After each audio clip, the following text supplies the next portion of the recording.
Assalamualaikum warahmatullahi wabarakatuh. Saya akan membawakan materi Gejolak Ekonomi Resesi 2023, mata kuliah Teori Ekonomi Makro dengan dosen pengampu Ibu Sintia Anissa Rahman, MPDE. Isi materi yang akan saya bahas yaitu yang pertama pengertian resesi. Apa itu resesi? Yang kedua pemicu resesi. Apa faktor yang memicu terjadinya resesi? Yang ketiga resesi di Indonesia. Bagaimana pengaruh resesi di Indonesia? Yang keempat, kebijakan pemerintah. Apa kebijakan yang diambil pemerintah untuk menghadapi resesi? Yang kelima, menyikapi resesi. Bagaimana cara kita menyikapi resesi? Tak kenal maka tak sayang, perkenalkan saya Putri Syahrani Ramadan dengan NIM 18721501138. Saya mahasiswi Universitas Pancasakti Bekasi semester 3. Oke, yang pertama pengertian resesi. Apa itu resesi? Resesi ekonomi secara sederhana dapat diartikan sebagai suatu kondisi di mana perekonomian suatu negara sedang memburuk yang terlihat dari produk domestik bruto atau PDB yang negatif, pengangguran yang meningkat, maupun pertumbuhan ekonomi real bernilai negatif selama 2 kuartal berturut-turut. Bapak Presiden Joko Widodo mengatakan, mengenai resesi global tahun ini sulit, dan tahun depan sekali lagi saya sampaikan akan gelap, dan kita tidak tahu badai besarnya seperti apa, sekuat apa, tidak bisa dikalkulasi. Selanjutnya yang kedua, mengenai pemicu resesi. Apa faktor yang memicu terjadinya resesi? Penyebab resesi global, Presiden Jokowi menyebut perekonomian akan gelap gulita. Itu berarti akan terjadi resesi global di 2023. Tingginya inflasi adalah salah satu penyebab terjadinya resesi yang diprediksi akan dialami Indonesia. Tapi apa sih inflasi? Nah, secara sederhana inflasi ini adalah yang membuat harga barang-barang melonjak naik. Setidaknya ada 3 faktor utama yang menyebabkan terjadinya inflasi. Yang pertama, COVID-19. Dampak terjadinya COVID-19 ini membuat banyak perusahaan melakukan efisiensi atau melakukan pengurangan karyawan secara besar-besaran. Yang kedua, perang Rusia-Ukraina yang tak kunjung usai membuat melambungnya harga minyak mentah dunia. Yang ketiga, perubahan iklim. Perubahan iklim juga dapat mempengaruhi inflasi. Akibat perubahan iklim ini dapat mempengaruhi naiknya harga pangan dan komoditas energi. Harga minyak mentah yang melambung tinggi otomatis akan memicu harga pangan dan jasa yang melonjak. Jika sudah begini, maka inflasi harus segera ditangani. Mengatasi inflasi, Bank Sentral di seluruh negara harus melakukan upaya untuk menstabilkan inflasi, yaitu dengan cara menaikkan suku bunga acuan.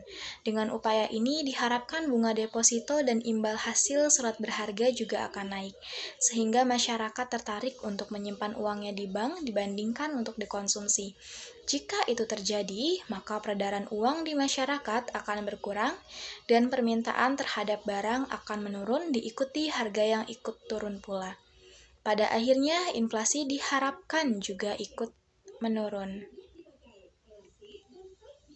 Dalam proyeksi ekonomi global 2023 yang dikeluarkan IMF, resesi 2023 tak hanya menyerang negara maju, tetapi juga negara miskin dan berkembang seperti Indonesia. Tapi kenapa hal itu bisa terjadi? Karena Bank Sentral Amerika, The Fed, pasti akan menaikkan suku bunga acuan untuk meredam inflasi ini. Yang pastinya imbal hasil atau hubungannya juga akan semakin meningkat. Dengan begini secara otomatis investor yang berada di Indonesia akan memilih menarik dananya dan memindahkan dananya ke Amerika Serikat. Fenomena ini disebut juga sebagai capital outflow.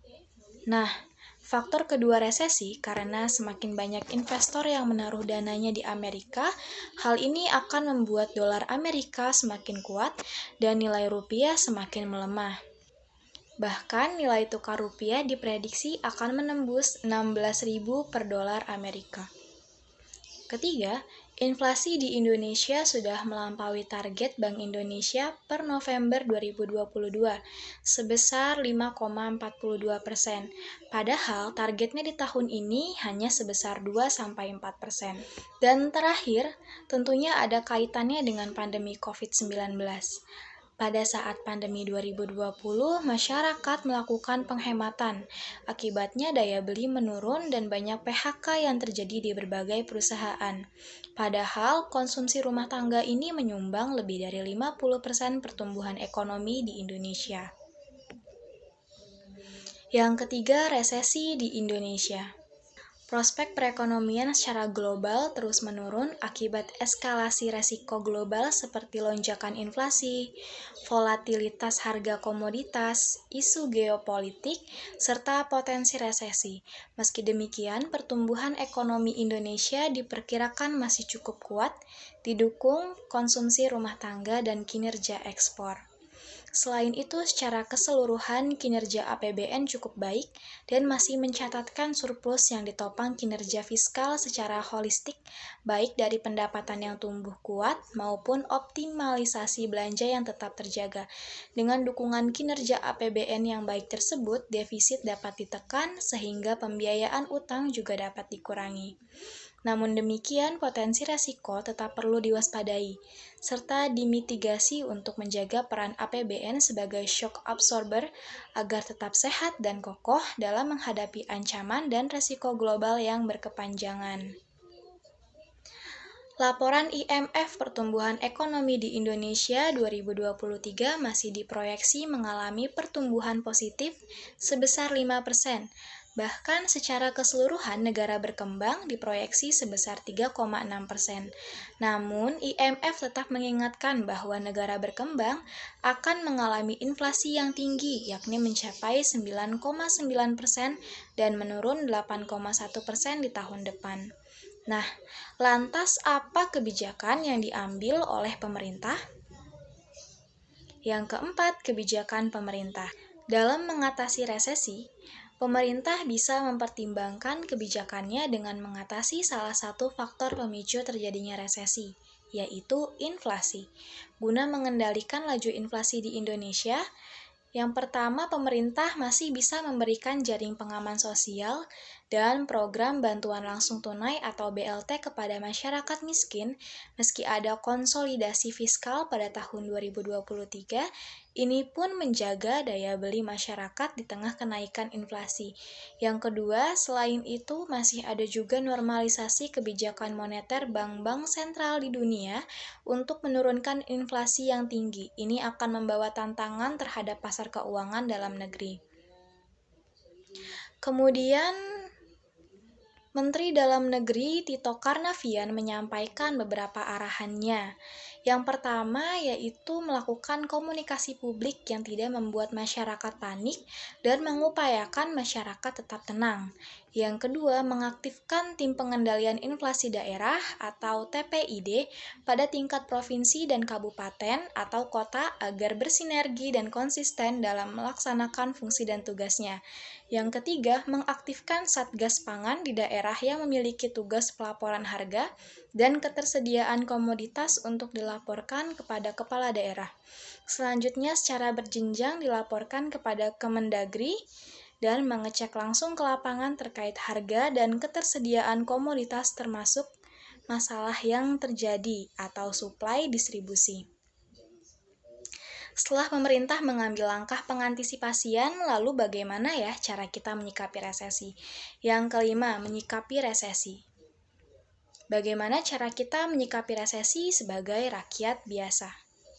Menurut pendapat saya, ada 4 cara yang dapat digunakan untuk mengantisipasi terjadinya resesi. Yang pertama, penghasilan.